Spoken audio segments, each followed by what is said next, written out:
Hello, my name is Kylie, and welcome to Ancient History, the Ancient Mesopotamians Part 1. In this video, we will take a look at where the word Mesopotamia comes from, where this area was located in relation to modern countries, and some interesting facts about this ancient civilization.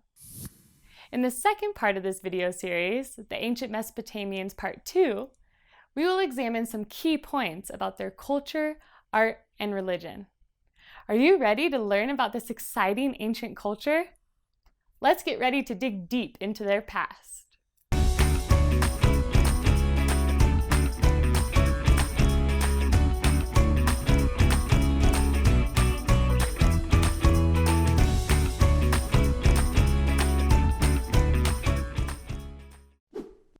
The word Mesopotamia is pronounced Mesopotamia, a Greek word that means between two rivers. Let's take a look at how this word is broken down into its meaning. The first part of the word comes from the Greek mesos, meaning middle. The second half of the word also comes from a Greek word potamos. This means river. You'll see why this makes sense when we look at a map showing where this region once existed. Mesopotamia existed from the beginning of written history in circa 3100 BC to the fall of Babylon in 539 BC. Remember, circa means about because historians and archaeologists aren't sure about the exact dates. It existed in what is now part of the Eastern Mediterranean region. Beautiful. It roughly corresponds or matches up to what is today parts of Iraq, Iran, Syria, and Turkey. Mesopotamia was a civilization that existed during the time that the Jewish scriptures were written. Abraham, the first Jewish patriarch, lived in Ur, a city in Mesopotamia, before he migrated to the Promised Land. The tribes of Israel were captured and sent into exile to Babylon, which also was a city in Mesopotamia. Ancient Mesopotamia was bordered by the Euphrates and Tigris rivers. Ancient Mesopotamia wasn't one country or city. Rather, it was a collection of different small groups that shared a few common characteristics. These characteristics were their writing alphabet or script, most of their religions and the gods they worshipped, their shared value of learning and reading, and their attitudes towards how women will be treated. Many historians, scientists, and archaeologists call ancient Mesopotamia the cradle of civilization because they believe this area and its people saw the invention of many things we now know of as a common part of our world now. For example, the wheel, how a city is organized, many different tools for farming, weapons, writing, and even how we tell time is thought to have started in this region. Why do you think they chose the word cradle? Perhaps you can compare inventing something, like the birth of a new baby. Archaeologists have been interested in ancient Mesopotamia for a very long time. There are records going back over 175 years that show that they have been excavating artifacts and materials.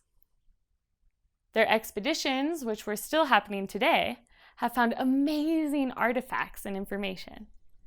They believe the area was very fertile, meaning it was perfect for growing any kind of crop. They have also deduced or figured out that hunter-gatherers were able to stop roaming around to find food because of this rich soil. Crops could be grown and they could stay in one place, therefore starting small villages. As more and more people did this, the villages turned into cities. How did they figure this out? Archaeologists have dug down, sometimes as deep as 50 feet into the ground, and found artifacts like pottery, tools, and leftover bits from where cooking fires were. One of the best places they found these items are ancient garbage dumps. Ew!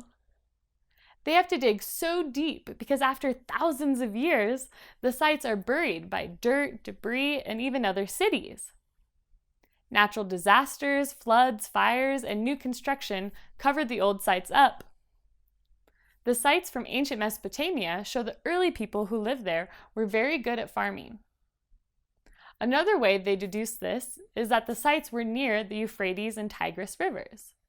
The land around rivers is often covered in river sediment, which is fertile soil washed up onto the land when the river temporarily floods.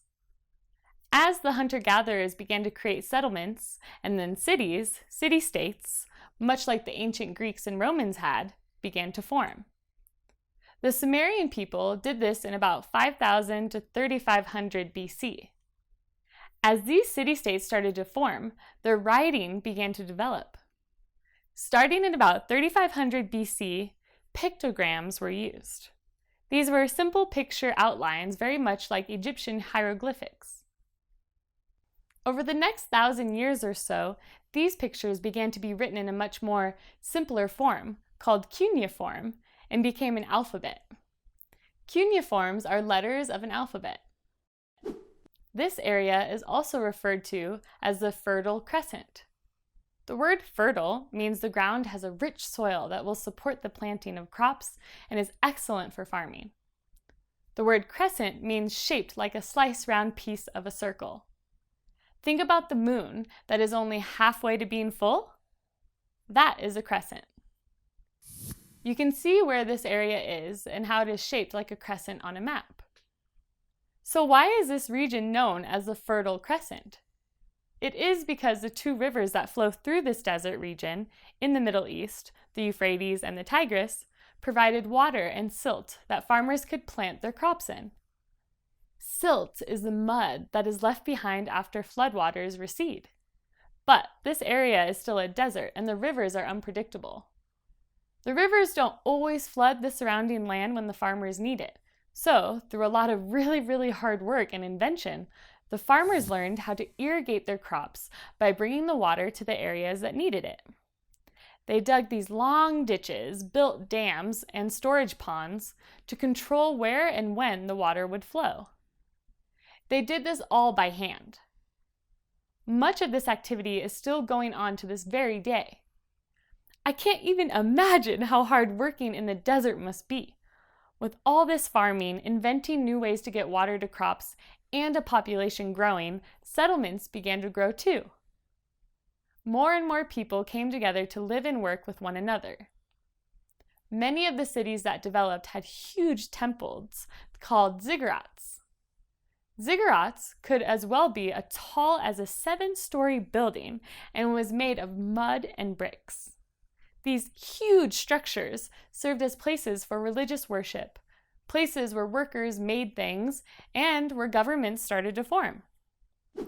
All this activity needed to be organized, and people needed to learn how to live cooperatively with one another. When people come together to start deciding on rules, laws, and other decisions, a government is formed. A government is an organized system of people who use and discuss and decide upon how their rules and laws are made. As time went on, more and more decisions had to be made in order to keep the cities peaceful, safe, and supportive of this life.